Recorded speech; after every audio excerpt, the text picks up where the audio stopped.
Hello and welcome to All Things Foster, a place for coffee, connection, and community. Thanks for tuning in today. We've got an exciting guest on that we're going to talk to, but before we do that, we have a quick sponsor.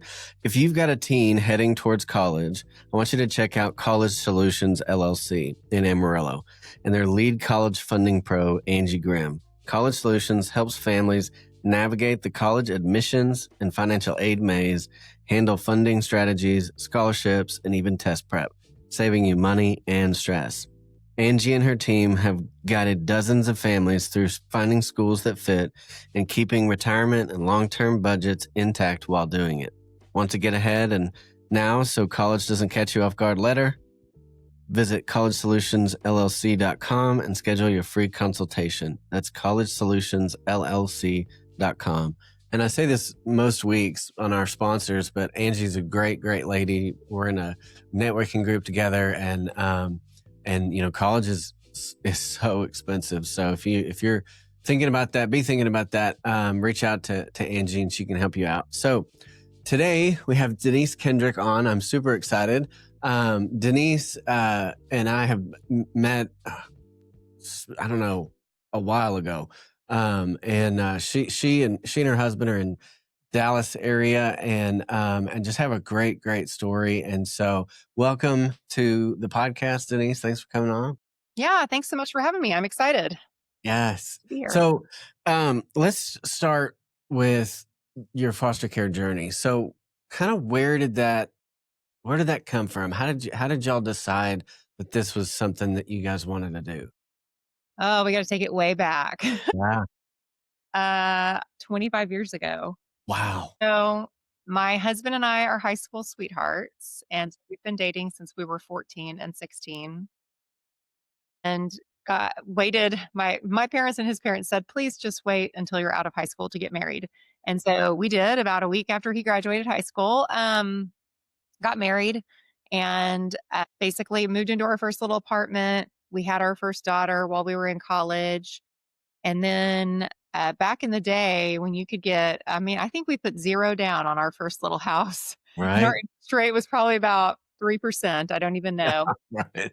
That tells you how old I am. But we moved out into the country and built a little house. I think it was maybe 1,100 square feet. And it felt like a castle to us. It was amazing Mhm. because we've been living in a one-bedroom apartment with our baby and had another on the way. And so this was a 3-bedroom house. And of course, we're in one room and the girls are going to be in another room. And then we had this empty room that for a little while was storage. But we started to talk about what do we want to do with that? And he was like, "Well, do you want to make it a studio for you to paint in? Or what if we got an exercise bike?" Or home office wasn't even a thing. Yeah. He was finishing up college. I was already out of college and teaching. And so it just kind of sat empty for a little while. And ultimately, I came to him and said, "Hey, what would you think about becoming foster parents Mm. and opening that room up to a child in need?" And so we kind of thought on it and prayed on it. Funny enough, his response to that initially when I first pitched the idea was, "I think that sounds great. I think you should do that." I was like, You I do don't that. know a lot about foster parenting, but I kind of think we have to both be in on this. This isn't like a side hustle and I'm a fan of side hustles. We've hustled, Yeah. stretched and done all of this, but I was like, this is not another one of my, obviously it's not a money making schemes, but this is something we've got to be all in on. So we had he had been in youth ministry at a Baptist church and I grew up at a Baptist church. So we had heard the name Buckner Mm-hmm. before. And so we called down to Buckner and made an appointment. And they said, y'all can come in and learn more about our foster care program. And so, at this point, we're like 21 years old. We've been married for 2 years. We've got a baby, and we make the trek down to Buckner because that was probably about an hour from where we lived down in Dallas. And we sat down across the desk from who is now a dear friend, Cherie Scott, who's been there. She still works there today. And she leaned forward. She said, "So what makes you think that you would be good foster parents for neglected and abused children?" And we both were like, "We this feels like an interview." We thought we were signing up like, here's a pamphlet, this is what this looks like, and we realized probably we should have done a little more research on our end Right. before walking into this, but ultimately She walked us through what it looked like to become licensed and who the kids were that would be coming home. And we kind of decided, okay, we're doing okay with this parenting thing. We've kept this child alive so far. Surely we could do this. We could bring in another child.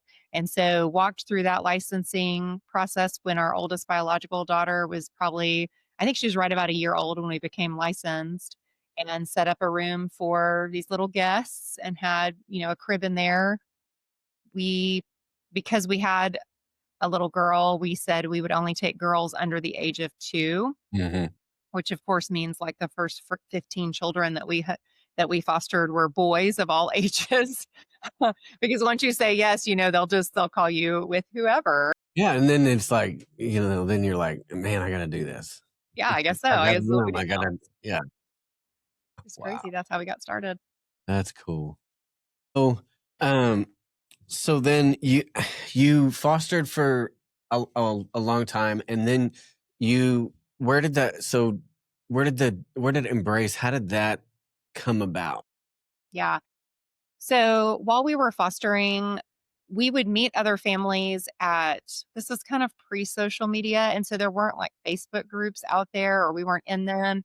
And so we would meet other families. We would go to like Camp Buckner for a little summer camp in the summer, and we would connect with people. But as far as like building an ongoing community, we were the only people we knew fostering. We knew a couple of adoptive families. Some of them had adopted from overseas. My dad's an adoptee. My aunts are adopted. So that had been part of my family's story, and didn't it, felt warm and familiar to me. But as far as like our family, as far as us adopting, it wasn't really something that we were open to it, but it wasn't why we were fostering. We were fostering because we felt like we had the capacity to do this. And starting when we had really nothing, Bruce, for as young as a little husband he was, had the foresight to say, whatever God provides to us, whether that's time or resources or this extra room in our house, we're going to we know that that came from the Lord, and we're going to commit that to him. And so we're Yeah, always prayerfully going to consider, how can we best use what we have to serve him and to do kingdom work and to glorify God. So it started with this, what felt like little baby steps, of becoming licensed to foster and entrusting ourselves with that and with these little ones who came in, and just doing the best we could with them. And then God just continued to stretch our hearts. And so instead of one at a time, we started taking kids two at a time. We moved to a little bit bigger house, and we had another room, and it was like, well, how many kids could we take? And so there was a moment there when we had 6 kids under 6. whoa, It was crazy. I had a triple stroller, and I don't ever want that again. oh my That's god, the worst. But that was that's just the phase of life we were in, and we that lined up these little bowls on the table, and I would scoop out oatmeal and dried fruit and all that in the morning, and I'd do the same thing in the evening with whatever was for dinner. And it was hectic and crazy. But our we were very blessed to have a really supportive community group at our church, and churches that wrapped around us and loved us well, and would like bring casseroles and say, hey, do you need help with Christmas gifts? Can we babysit so that you can have a date night?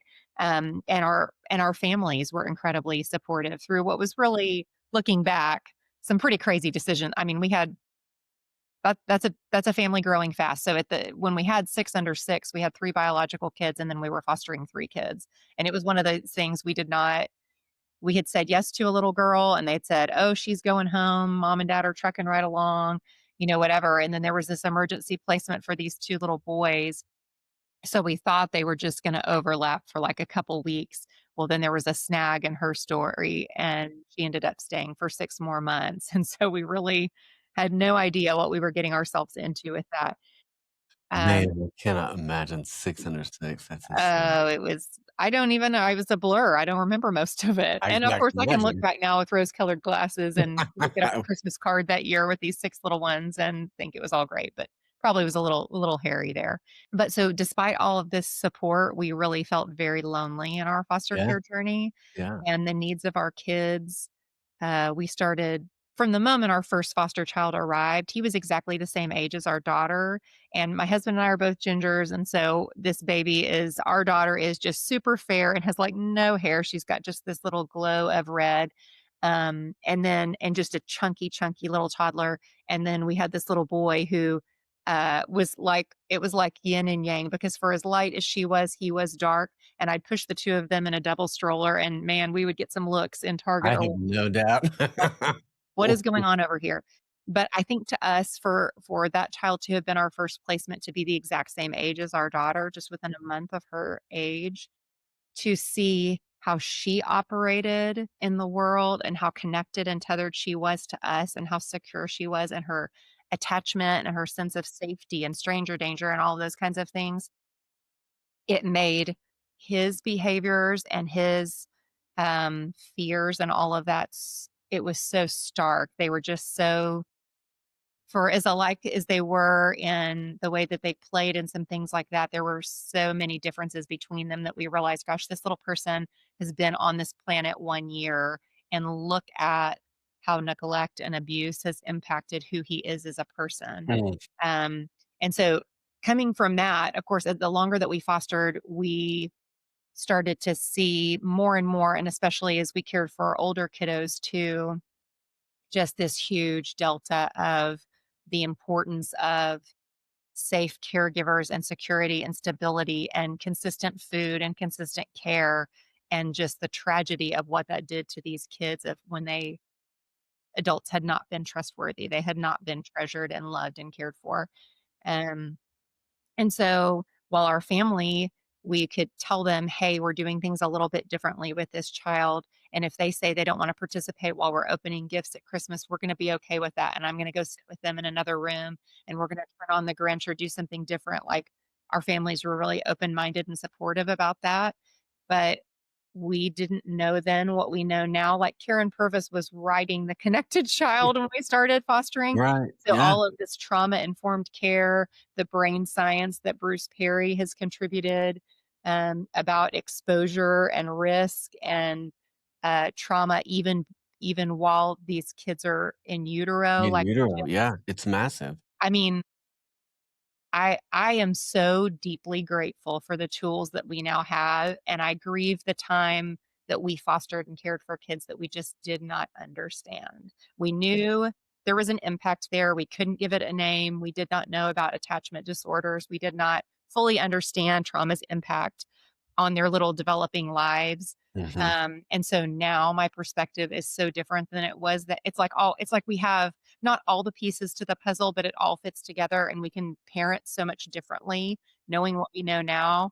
Um, but that loneliness in our foster care and adoption journey is really part of what drove us to start Embrace.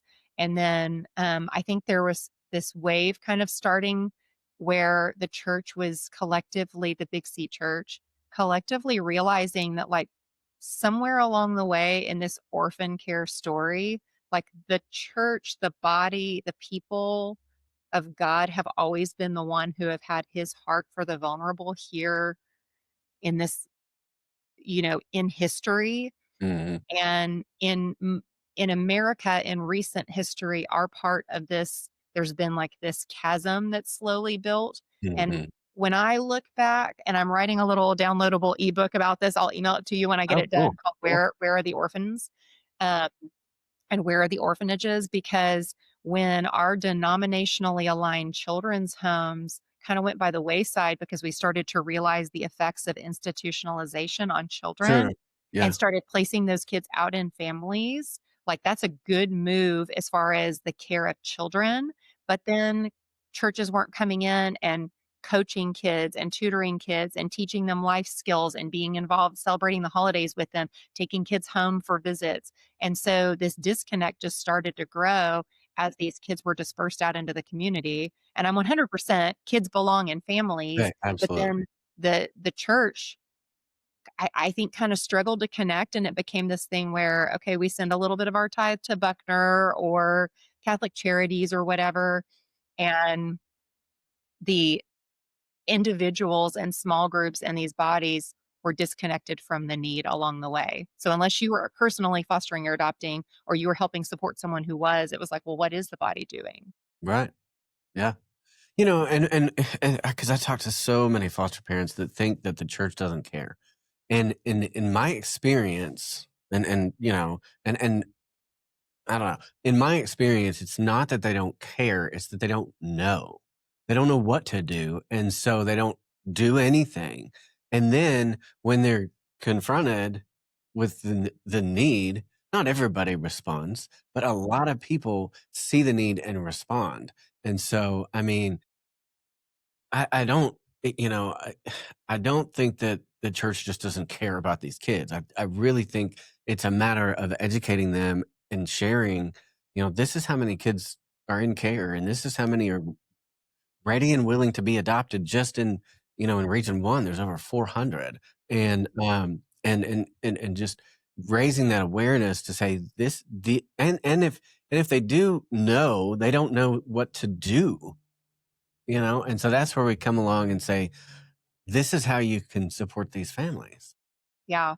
Yeah, I totally agree, and that's why I'm so grateful for getting to be a part of the work that Embrace is doing and for what y'all are doing up in the Panhandle, because I believe we as the church have been a little paralyzed because it's like the need did not present itself, so there was lacking awareness, and then once you are aware, well, what do we do with that? If I don't feel like it's the right time or we're not called to foster or adopt as a family, and we don't know anyone who is, what do we do with that? Exactly. And so that's another part of the reason Embrace exists is to create a community for those who are opening their homes and then to reconnect the church with the need. So we're kind of this intentional middleman. We have these families and children here. The need is great. At risk families as well, kinship families as well, who are bringing in their family members. The need is huge. And then you have the church over here and the state over here, and so we're building bridges there and creating opportunities for the church to engage and really serve these families in meaningful ways.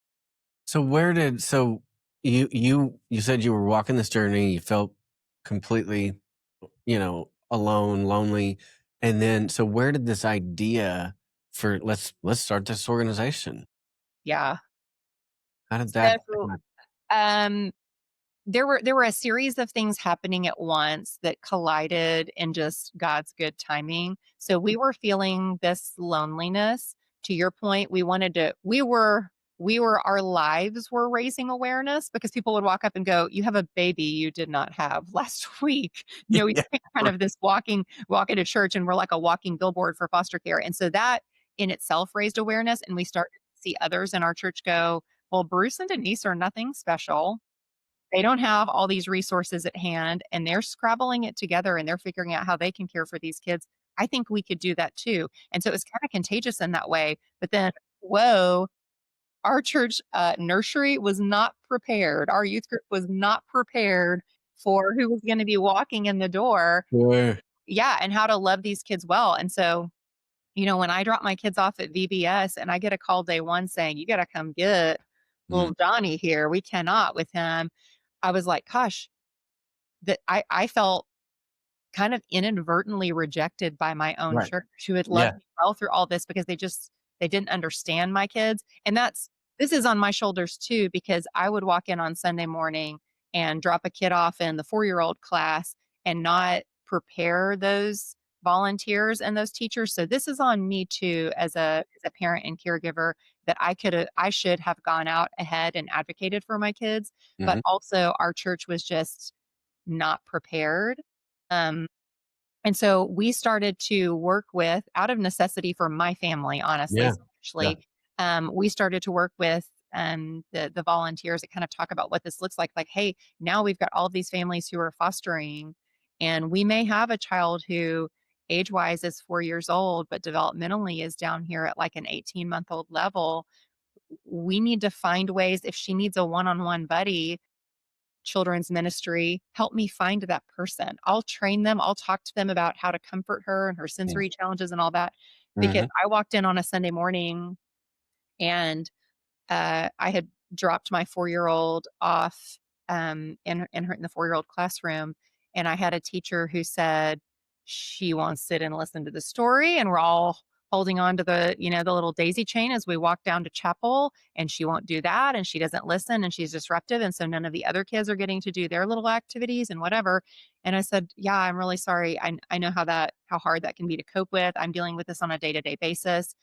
but I want you to understand, like, she was exposed to drugs and alcohol in utero. She was neglected. She doesn't have the preschool skills. She doesn't have the preschool skill of like sit on the carpet square. She does not understand that. So she's Yeah. not intentionally being disruptive. This Yeah. is just how she's operated in life. And so she's really more down here developmentally on an 18-month-old level. And this volunteer who loves my family and cares about kids and shows up every Sunday in this classroom said, "Well, then maybe you need to drop her off in the nursery instead." Mm. And I have some redhead fury that can just come out of nowhere. And Yeah. I'm thankful in that moment I was able to collect my child and step away from it. But there was steam coming out my ears because the mama bear in me, I mean, I felt rejected by my church and by this person. And we circled back around and had conversations and were able to make that right. And what she was saying, she was not meaning to be malicious, but it was very hurtful. And if I didn't have a husband on staff at that church, that could have been the end of organized worship for my family. No doubt. I could have gone, if this isn't a place for my kids, this isn't a place for me. We're out. And I'm thankful that there was a cooling down and there was a husband who, I mean, he's pretty hot headed too, but he cooled his heels and he said, "Hey, how can we work together to make a way forward here? This is our church home. They want to love us well. Let's invite them in." So out of all of that really is kind of where Embrace came. We had a volunteer in our in our, that was volunteering with our youth program. We had her kids as a student. And she heard a Cry for the Orphans radio program one day, and she literally pulled over to the side of the road and she was like, "I believe God is calling me to be a part of the orphan care movement in our church. What does that look like for this little country church?" Um, and so Embrace is the answer to that. Now today it is the answer to the question of how can everyone respond to this mandate? Because that's what it is. It's not, and for some of you, you will care for the orphan.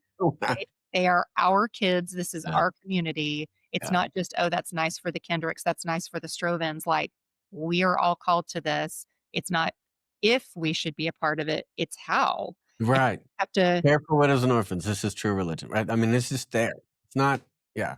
Yeah. yeah, it's not a favor, it's not an option. It is. And so, but again, back to that kind of that paralyzed, like we don't really know what to do with that.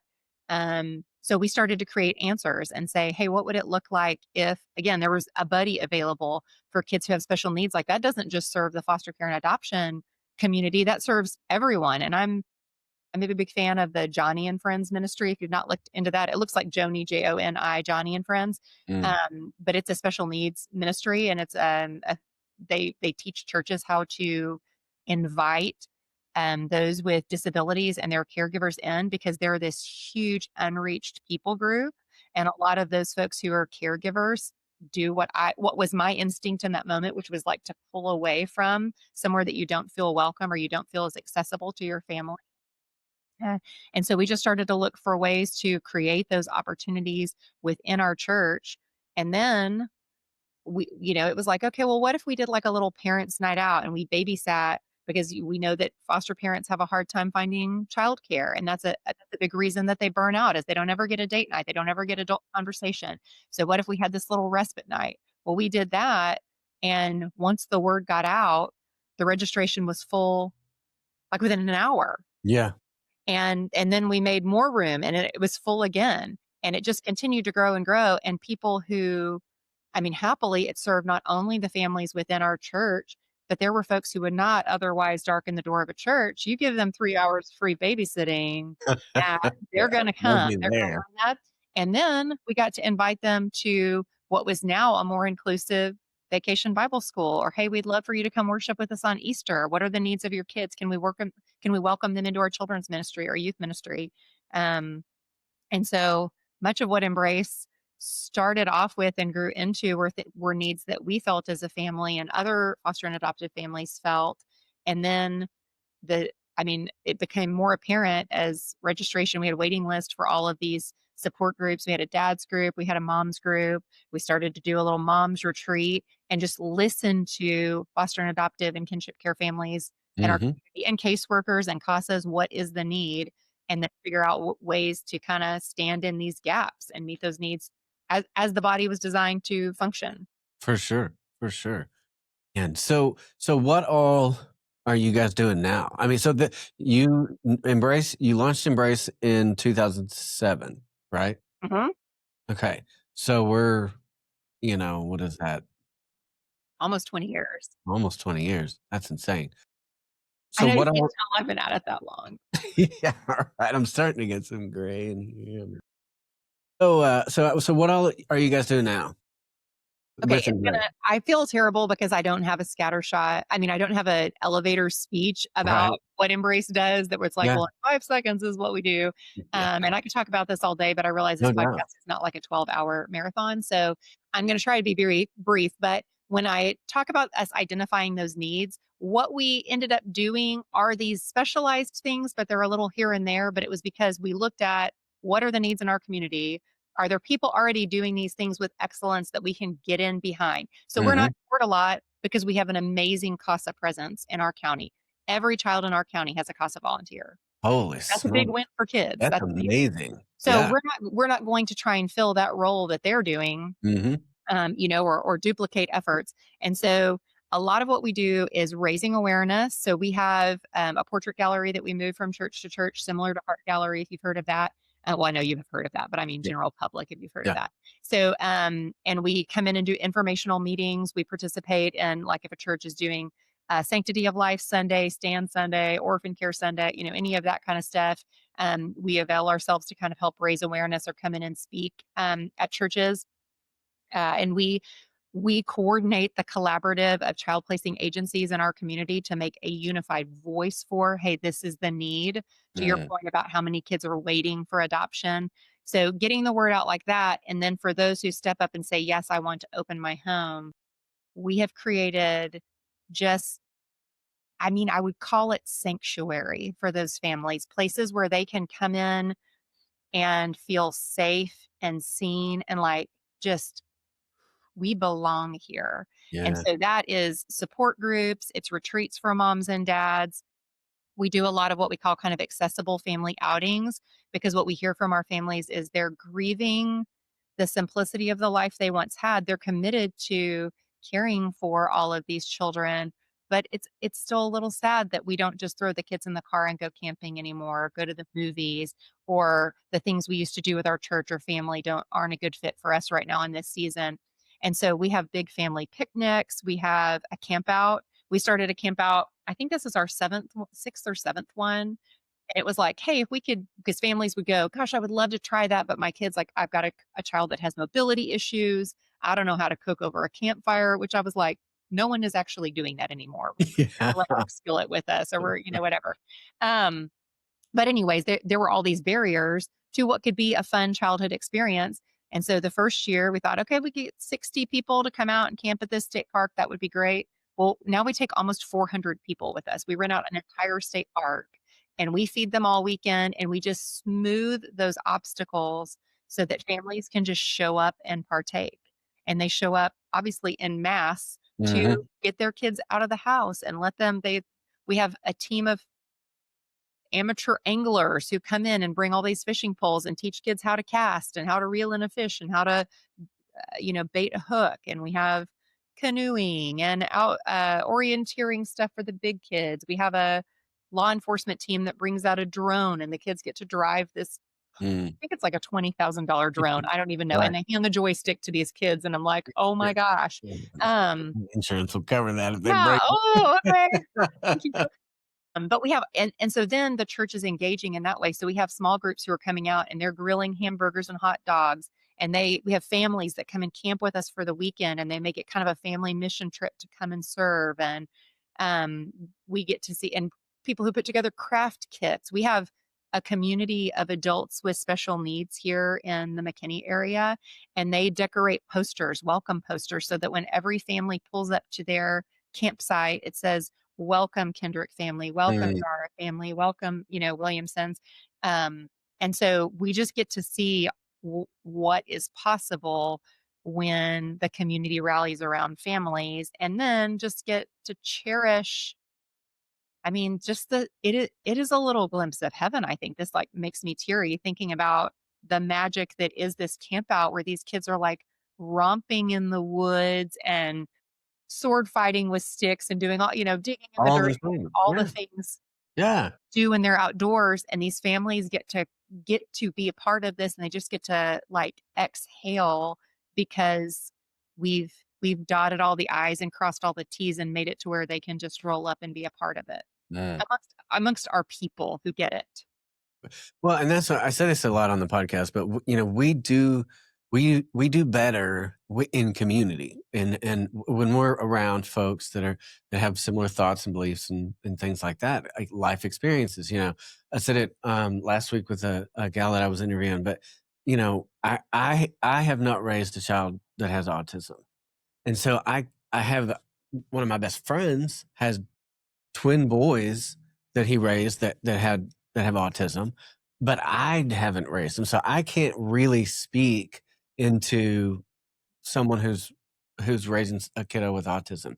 Um, but man, when we as a community of like-minded people that have lived this life get together. I mean, and that's part of the reason for the podcast is a place to have connection and community. We're not necessarily sitting at the coffee table together, but maybe we can, listen together and share experiences because it is a lonely, tough journey. And so I love what you guys are doing, building that sense of connection and community with your families. I mean, that's just no wonder you're on waiting lists. Yeah. And that it's what we needed as a family, and to now my kids are getting big. We were talking, before the cameras were rolling here about our families and kind of catching up. And I only have 4 kids at home now. We have 9 total, but a lot of them are adults. One of the ones at home is an adult. And so we're in a really different phase of life, but it is such a sweet thing for me to continue to get to provide this for Yeah, other families, what I know I needed so much, and to see it grow beyond, they might have met at the Embrace camp out or at a support group or a mom's retreat or whatever it is, a lake day. But then we see these sweet friendships and community build outside of that and become like we have this galvanizing experience of being together and being on the same journey. But then we look out, it's funny, we'll like walk out of our mom's group and there's ladies that are meeting each other at the backs of their cars and they're like, here's this stroller you wanted, and they're exchanging hand-me-downs and they're building lives together. And so I know that like even if they don't continue to be a part of Embrace programming, if they kind of outgrow the need for that, they have these relationships that are going to carry them through and they don't mhm, have to feel alone anymore. You know, your experience might not be exactly the same as mine, but I can trust that you're going to be understanding if you're part of this community and you're going to walk alongside me and go, gosh, that sounds really hard. I'm proud of you for sticking with it. And we haven't been through that same thing, but I'm going to support you and encourage you. Or I know someone who has been through just we have families facing some really, really hard things, and to be alone in that is priceless. absolutely. I mean, man, it's just it's beautiful. It's beautiful what you're doing. So, what give it if you can. I mean, I know you kind of given some general things that you guys are doing. Oh, well wait, I forgot.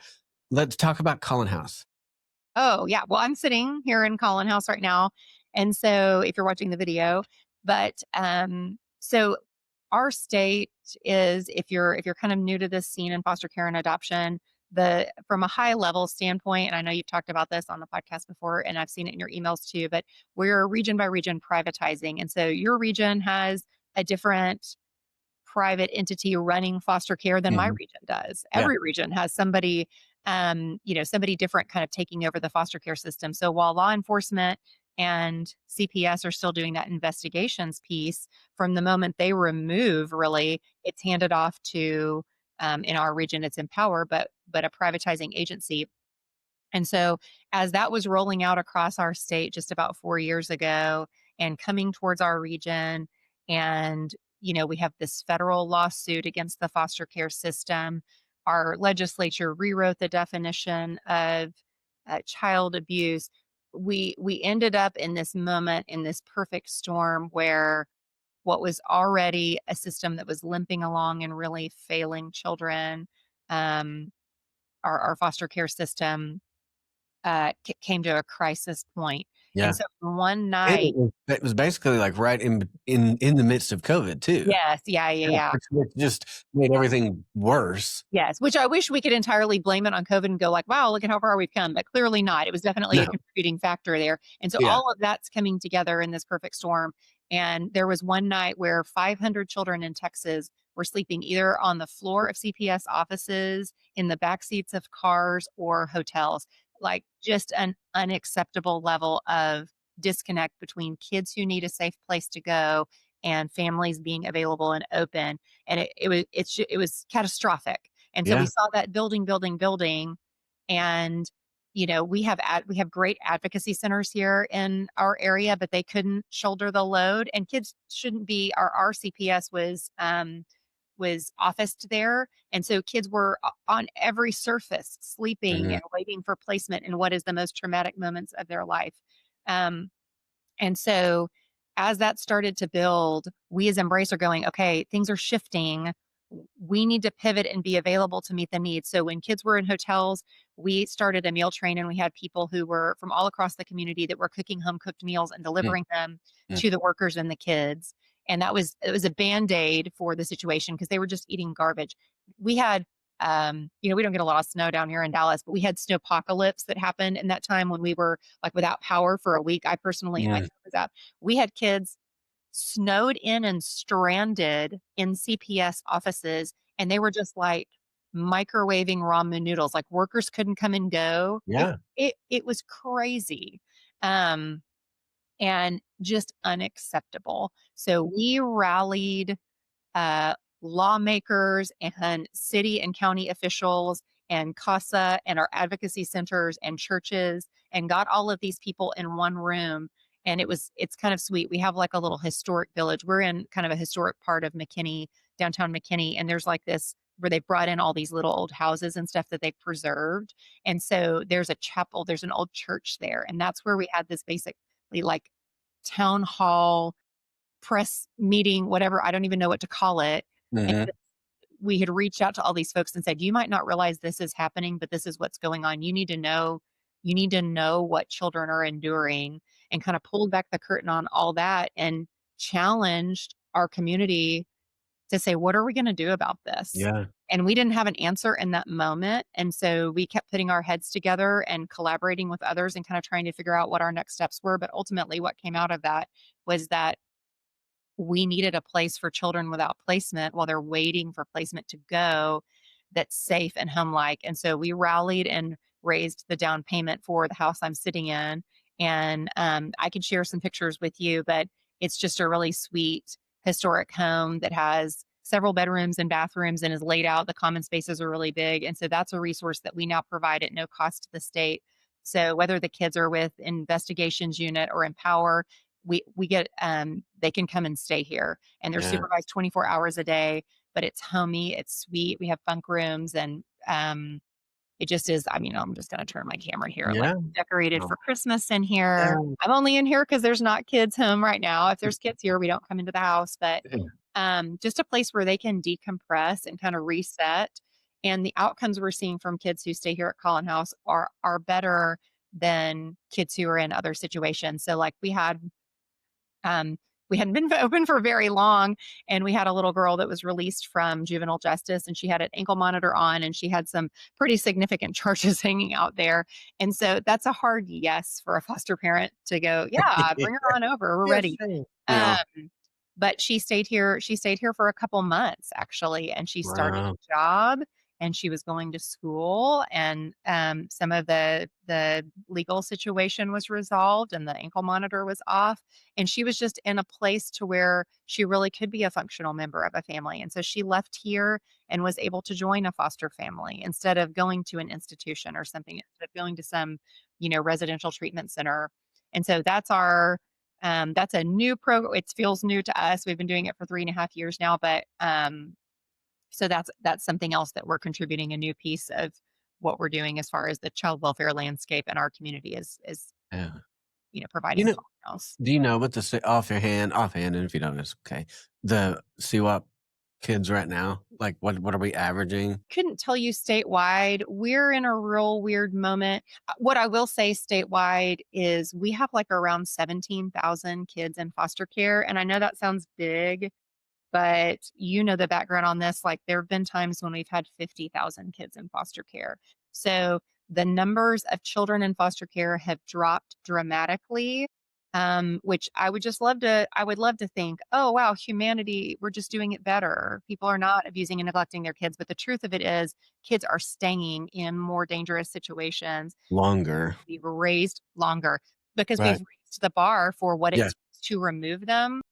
Yeah. um, Now a judge has to sign off if a child is over the age of 13 to remove. So an investigation unit and law enforcement can be sitting there saying this is not a safe place for a 14-year-old, and that has to go through this whole hearing process. And so those Yeah. kids are staying. And so then their level of need when they come into foster care, since Yeah. they've Much higher. endured so much more abuse and neglect, right, is so much higher. So the probability of them being in a successful foster placement is lower.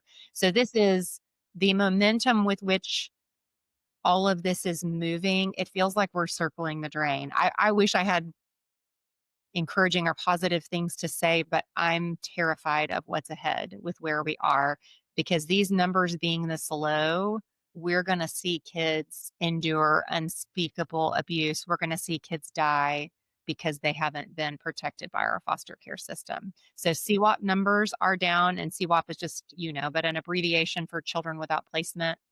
It's when they're in this legal limbo of they've been removed, but they aren't placed with a family or anything. So those numbers are all real low right now. But I think we're about to see that pendulum swing in the opposite direction. And by the time it does, what these kids have been through, I mean, the amount of healing and undoing it's going to take for them is it's just a tragedy. Yeah.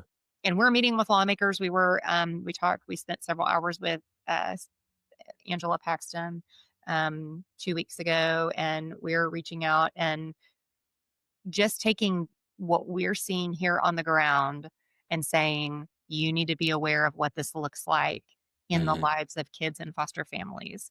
Because these decisions that are being made way up here, this is what it looks like when they trickle down into our. Exactly. Exactly. Yeah. Yeah. There's consequences that they don't, the law of unintended consequences. They make these decisions and don't understand the implications. So what would you say?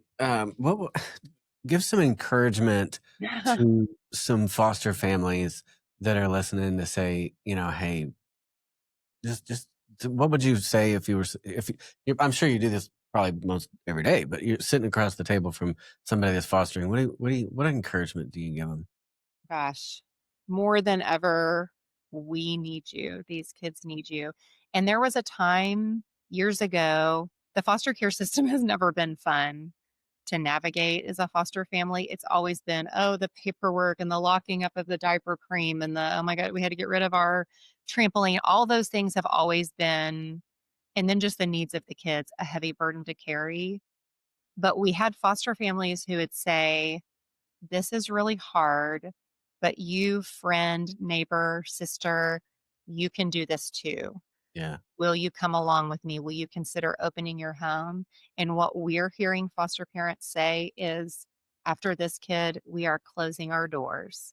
We can't keep doing this, and I would not ask anyone to do it.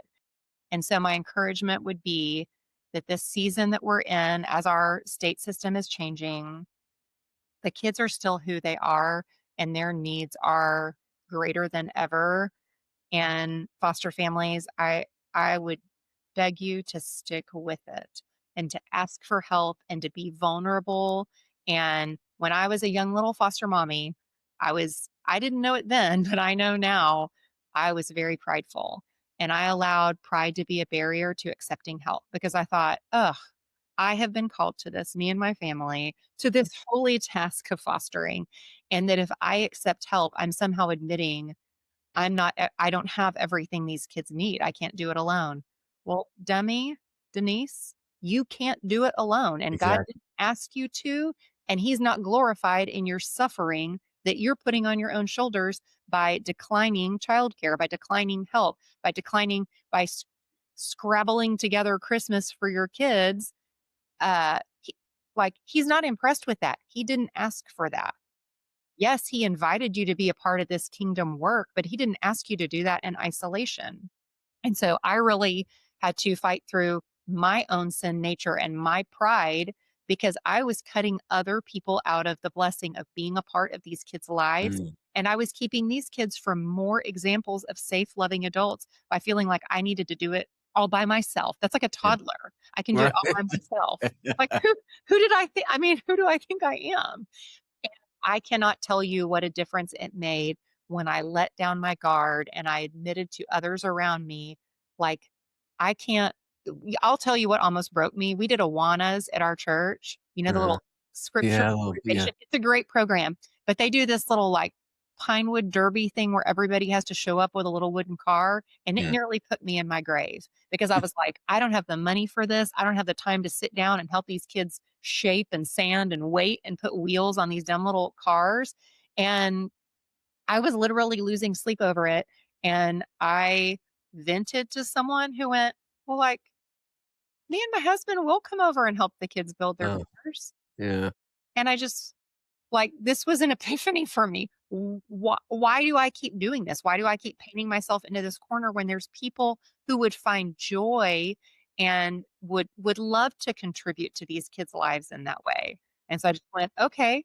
And I stood over there cooking dinner while this couple, they're not frazzled, they're not worn thin, they don't deal with these kids on a day-to-day basis, popped in and spent a couple evenings in a row helping these kids make their cars, and they were ridiculous. One of them had a Barbie, like, duct taped to it. I don't care if we win the race or not, but it was such a weight off my shoulders, and then just Sure. seeing the way my kids, both my biological kids, my foster kids, and my adopted kids all interacted with these people, like, they're giving high fives, they're giving safe interactions, they're setting Uh, appropriate boundaries, they're loving these kids well, and that's something I have kept my kids from mm, by clinging to this pride. And so, foster and adoptive family out there, I would just urge you to open your doors mm, and allow others to be a part of your life.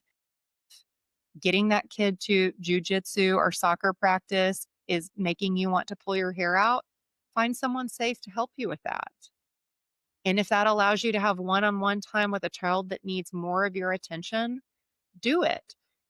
I've known, and we've lived in a situation where we've had kids that are so hard that we really do feel like we kind of are the only ones that can safely care for them. But I've got 4 or 5 other kids over here. If you need to focus on that one tough child and you don't feel like you can hand them off to anybody else, is there somebody else you can hand off?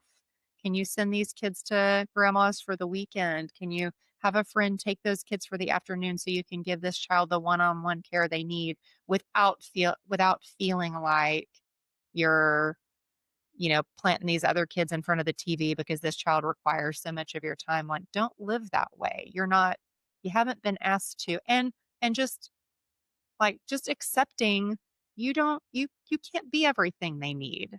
And if right. they get that hug and that love and that high five from somebody else, whether it's a coach or a friend or a Sunday school teacher or a neighbor, allow that to happen. It's still meaningful, even if it's not coming Absolutely. from you as the primary Right. caregiver. Yeah. Yeah, and they need that anyways. I mean, if they need to grow their ability to connect with folks outside of the home as well. And so, yeah, I mean, I would say one of the challenges with that is finding people willing to do that. Mhm. You know what I mean? The first time we got the boys, I mean, we just the church we were part of was a small, low income, mostly. It was a church plant at an apartment complex, and there was just nobody that would be willing to do a background check, to babysit this or that or whatever.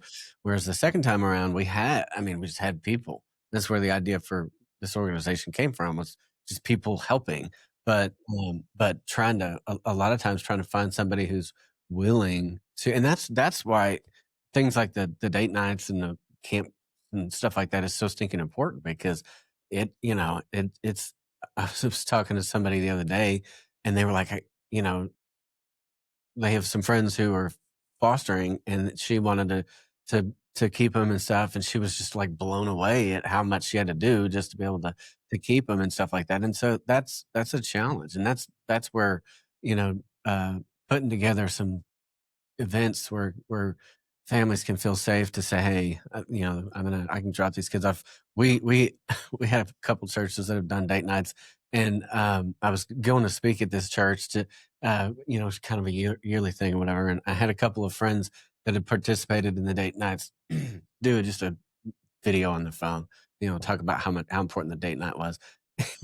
This one couple, they're really good friends of ours.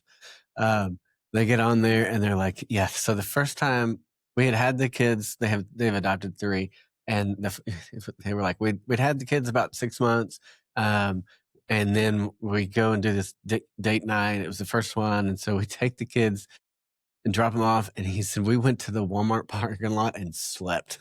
Yeah. They Hey, were whatever you need with your right. time. Yeah, I mean, but it is because it's constant. It's the paperwork, it's the doctor's appointments and the counselors and the visits and this and that and all the things. And so it's a hard road. And so, folks need what give us some examples, I think maybe of, a community member that says, I might want to help somebody. What are your what kind of things do you encourage people that aren't fostering to do? Yeah. Well, to look for foster and adoptive and kinship care families in their church, first of all, see if there's somebody that's right around you that's already doing it. Because, I mean, someone who's already in your sphere is who you're most likely to accept help from anyways, not a stranger. And so we try to let it happen or encourage them to help that happen more organically. But if not, they can come and serve at embrace events. And what we found is, if somebody comes to our respite night and they're with this tough little friend all night long, they're going, "Oh my gosh, how is this family? This is their 24/7. How are they doing that?" And usually you'd think they'd go, "Woo, I'm glad that's over." They don't. These Mm, volunteers say, "I'd love to be connected with this family." mhm, Like, I'd be happy if they're going to the zoo, I would come along and do the same thing so that if he mm, needed to step away or he needed one-on-one attention, I would help out with that. And so we try to build those connections. Um, if you're not a kid person, you're not off the hook here. I think, offer to mow a family's lawn so they can spend the morning at the park. We had like a broken down swing set in our backyard, and we like basically wouldn't let the kids go out to play because this thing was in the way and it was a hazard. And we just didn't have the time or the tools to get rid of it. And no, somebody overheard me talking about that. And they said, "Well, we'll take that apart and haul it away." And it was miraculous. Like we got our backyard back. right. And these guys came and went. I was at work. Like I left in the morning and I came back and it was gone. And Wow. that was just such a gift to our family. And so I think being persistent with families also, if they initially are like, "No, no, we're good, we're good." No, they're not. Right. And so kind of imposing a little bit, not beyond somebody's comfort level, but instead of saying like, "Well, sometime we'd like to watch the kids or whatever," saying, "Hey, the holidays are coming up. Um, Either we would love to be your little shoppers and go shop for items that you would like for the kids, or we'd love to watch the kids, on a Saturday morning so y'all can go shopping for Christmas. Mm, Can we help you in that way?" yeah. We know things are a little tight at Christmas, and not everyone has the resources to just go buy Christmas for some foster family. But you could give of your time. You Mm, can pray for families. Oh my gosh, um, I copy and paste. I write out kind of what's going on in my life. And I have a few ladies that I text that to, and I know they are on it and that they're praying us through, carrying us through these situations in prayer, and that I can circle back around. And they're not even people that I see regularly. And I know that I'm going to hear from them and they're going to follow up and say, "Hey, I've been praying about this. What's going on?" And check in with me. And so, like, emotionally and spiritually, that's such an encouragement. So I think just looking at what your talent and gifting are and what you're, availing yourself. mm, "Hey, I'm handy. I could come." We had a mom that she had a kinship placement that she was at risk at leaving. of losing because she had a door that was like off its hinges, and she basically just pulled it off because she didn't know what to do with it, and she needed that door replaced. Mm. So we have a Facebook group where you can make requests like that. And she was like, "Hey, I have this door situation. I just cannot solve it." And literally, they're not going to license me because I don't have a door on this bedroom. And Right. we had guys who go, "We'll be there on Saturday. Mm. Come in and fix this door for her." They don't know her. And then while they were there was something else going on. She was like, "Well, my sink doesn't drain very well." And they go, "Okay, we'll come back next Saturday." And now Oh, there's this relationship there. right. She knows when she has, as a single mom, she has this situation arise. She didn't have to go, "Well, I can't afford to hire somebody. And what am I going to do?" She's got these guys on speed dial. And Yeah. she'll say, "Hey, I'm got another little plumbing issue or whatever it is." And they'll do what they can to figure it out. Yeah. That's so valuable, to just find, to just have that support. I mean, it just is. So, well, we've been on here for a while. I love talking to you. I appreciate so much what you guys are doing. Anything closing that you think you oughta throw out? Well, I'm grateful to be a part of this and have the opportunity to share, my family's journey, and I hope that our conversation is encouraging to others. And yeah, I'm just so thankful for the work that y'all are doing up there. We're peers in ministry, and it's sweet to have others that we can bounce ideas off of. And I think my prayer is that we're entering this phase while it's a very dark and hard time for our foster care system in the state, that one day people will look back and they will say the church was the answer, because the church, the body of Christ, has always been the answer, and we've been a little bit asleep at the wheel. But my prayer is that when we have this conversation again in 20 years, we look back and we go, remember what a dark season that was, and how the body arose to take this on and Mm. to move the needle in our state, and to, revolutionize how we care for our most vulnerable neighbors. So that's my prayer and my challenge, and something that I hope that you and I one day get to look back on and For realize. s- for sure. For sure. Well, Denise, thank you so much for your time. Thank you for the work that you're doing through Embrace.